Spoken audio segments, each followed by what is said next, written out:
Hello, welcome to this week's video where we're going to cover how to handle your goals and your healthy lifestyle over the Christmas and holiday period. So a part of a lasting, successful health journey is knowing how to navigate breaks, events, and holiday periods. Because in a health and fitness journey, there is a constant push and pull between balance and achieving your goals. So we want to enjoy ourselves, but we also don't want to go so far that the goals we have fly right out the window.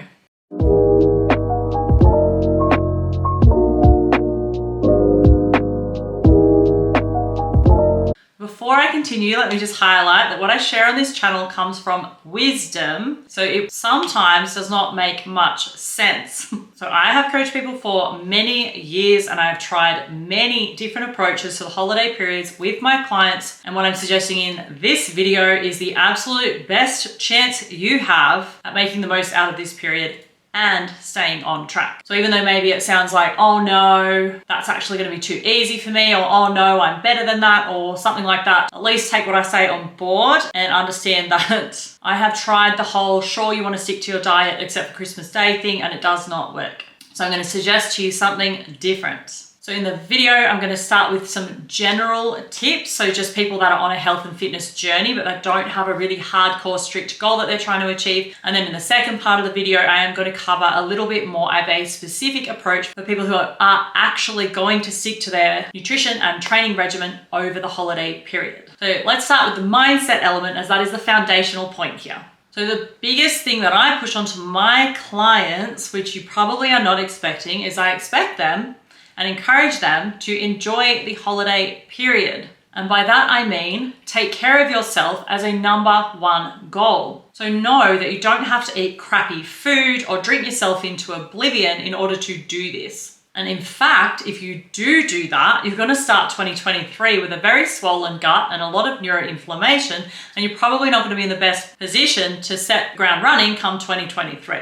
So you want to relax, but you want to take care of yourself while you do so. And that looks different for everybody. So Christmas for most people is one of those times where you get to see family and friends. You have more time available to you.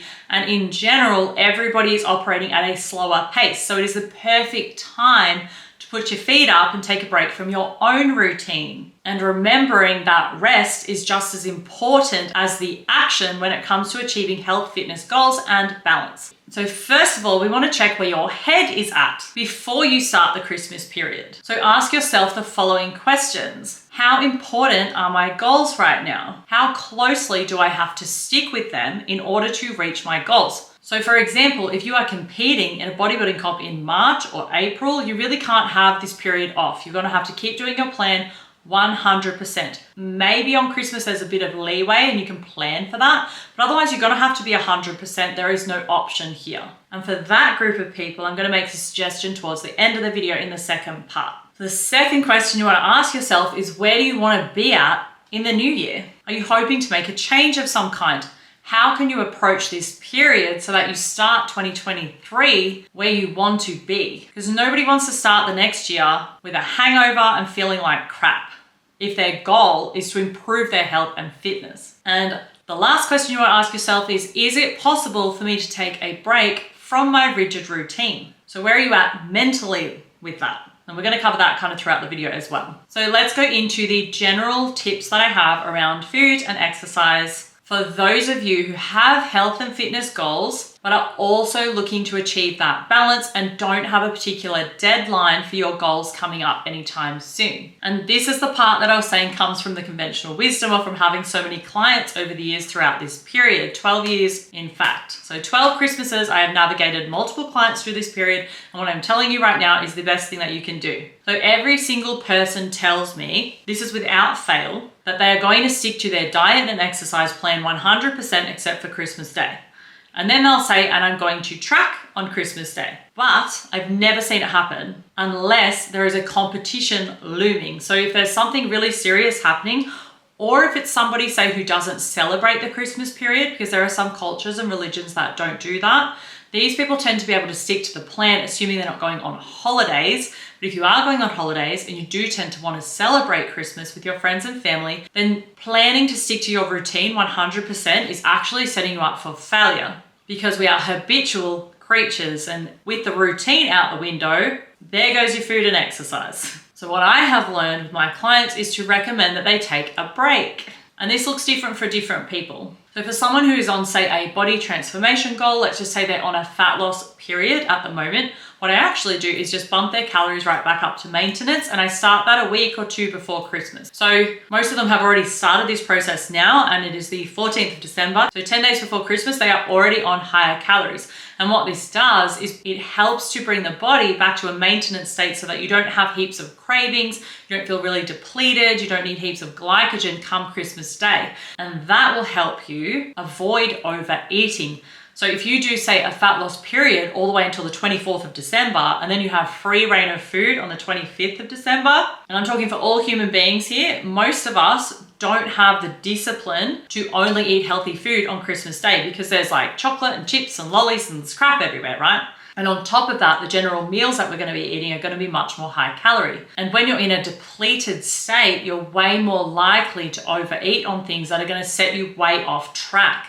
Whereas if you're nourished, so your body is fueled, your glycogen stores are full, you're feeling otherwise energized and satiated, it is highly likely you're just going to eat like a normal human being on Christmas Day. And this is actually better for your long-term goals. So you're putting your calories back to maintenance for say 2 or 3 weeks over the holiday period. You're just putting your fat loss on hold. You're not actually going backwards. You're taking a break. Your body gets a break, feels safe because there's extra food coming in. It prevents you from binging. And also it helps to prevent the metabolic adaptation that comes with a fat loss diet.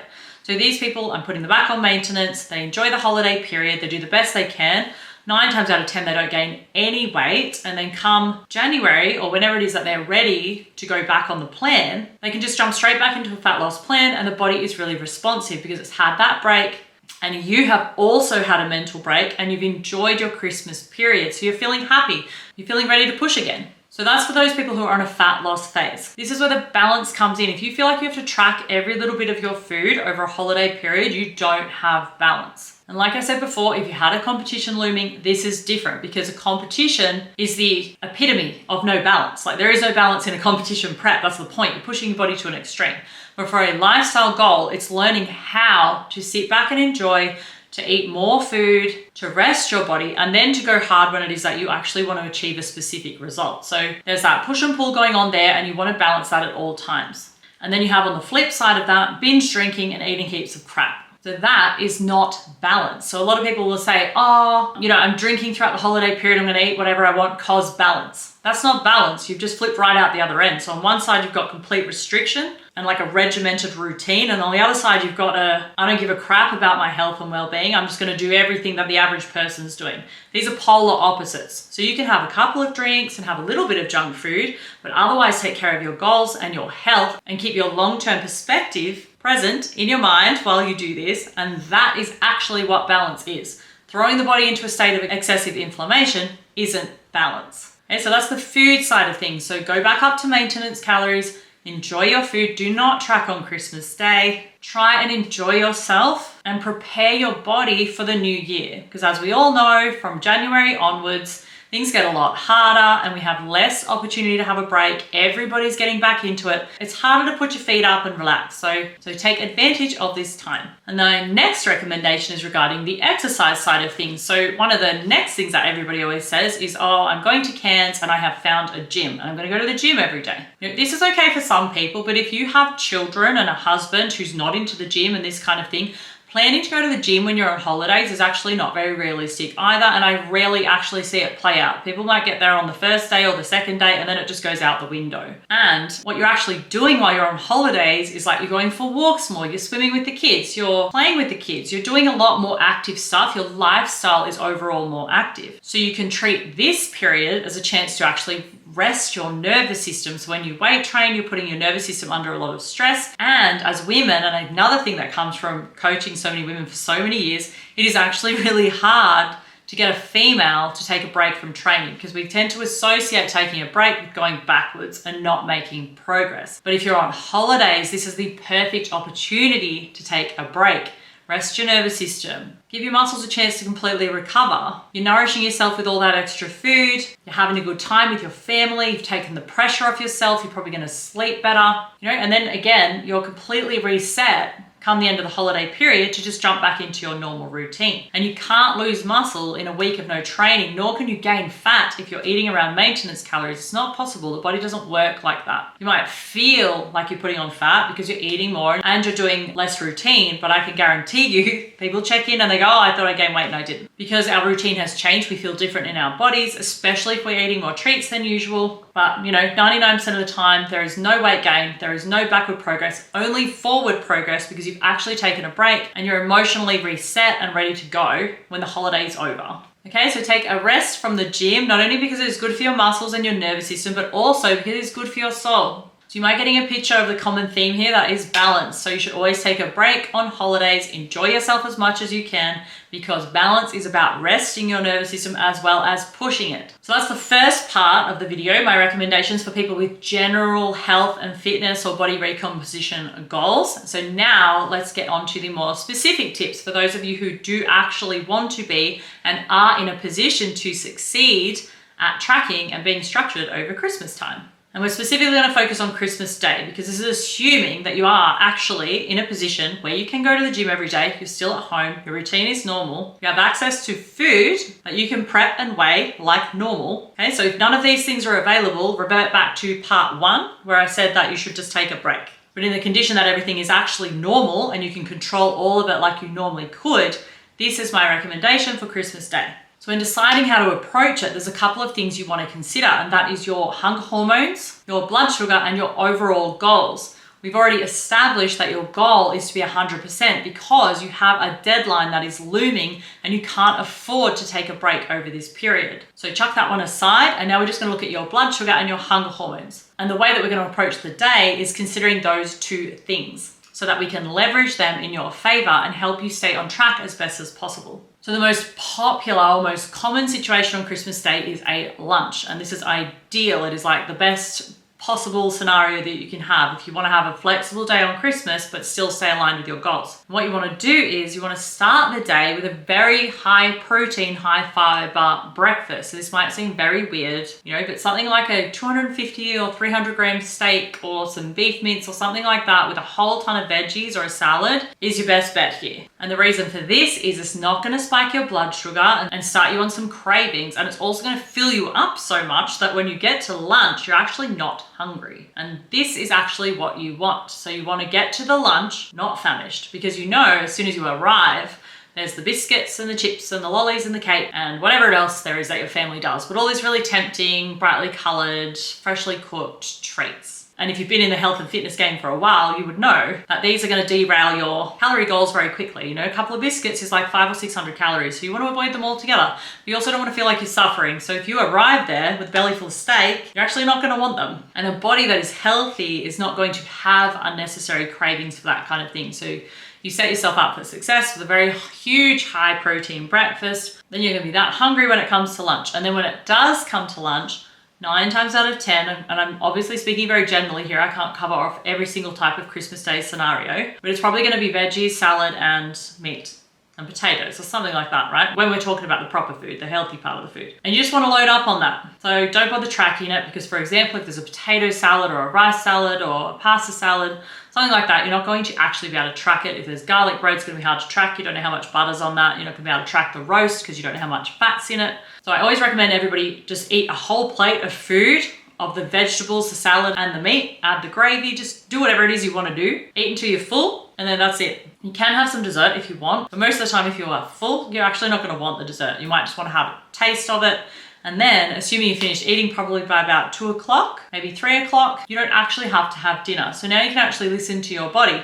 So if you overate and you're full, then when it comes to dinner, you actually just won't eat dinner. It's not going to hurt you. If you've got like 1,500 calories worth of food in your stomach, that's going to carry you until the next day easily. And also, if you eat until you're satiated, you're not going to be tempted to then pick on all that junk food or overeat on the dessert. So a common thing that someone might do is go, I'm going to be really strict and I'm just going to have a little bit of meat and a piece of bread and a little bit of salad. And yep, cool, that's about 500 calories. And then I'm gonna have dinner later when I get home. It's not gonna work, you know? I mean, maybe it'll work. I think I've had like 2 or 3 clients in my life that have that level of discipline, you know, but it's definitely not me. I don't have that sort of discipline. You know, I want to enjoy my food on Christmas Day. I want to eat differently to how I would normally eat. Because I'm excited, you know, roast meat. I don't know how to make roast meat myself. I don't know how to make all those salads. Of course, I'm going to enjoy whatever's presented to me. You know, so I don't want to be hungry after lunch. Otherwise, I'm going to sit there and nibble on like cheese and crackers and all that kind of thing. And then if your intention is to stick to your goals and stick to them closely, you just completely set yourself up for failure. So you're better off overeating on the lunch, on all the healthy, filling, wholesome stuff, and then not wanting the rest. And it does not kill you if you don't eat from say 2 p.m. all the way until the next morning. And even better, again, if you can go for a walk after you eat the dinner, especially if you're full, even if it's only like 20 minutes, then that helps to reduce your blood sugar by about 50% and starts to bring everything back to baseline quite quickly. Okay, so that is how I would juggle Christmas Day. If you're going to be having 2 meals in the day, you're obviously going to have to be a little bit more prudent with the way that you eat. As long as you stick with the whole foods and you eat quite a lot of them, that's going to stop you from overeating on the junk foods. Okay, so that's pretty much what I have for the holiday period recommendations. So just keeping in mind, what I'm recommending might sound a bit weird, but it's actually going to keep you on track because we're considering your hunger hormones, we're considering your health, we're considering your long-term goals, and we're considering behavioral issues that most human beings struggle with. And this works for every single one of my clients. They really enjoy Christmas. They don't derail their goals. They get to have a break. They get to put their feet up. And then they feel really excited about the new year because they didn't stuff it up. They're not entering the new year in this weird space between like, oh, I should have followed my thing and I didn't follow it. So, you know, I didn't enjoy the barbecue with my friend because I was worried about the food. And if you just had maintenance calories and had put the whole I'm going to lose fat over the Christmas period aside, you know, then you're going to enjoy it more. So Christmas is about enjoyment. It's about spending time with your family and friends, having a break, resting your nervous system, resting your muscles, feeding the soul, having a good time, and being mindful of where your goals are and where you want to be in the future, but not clamping down on them so hard that you start 2023 with a head full of disappointment. So that's it for this week's video. Next week's video is going to be about New Year's resolutions and how to start the new year in the best way possible. But for now, that's it, and I will see you next week.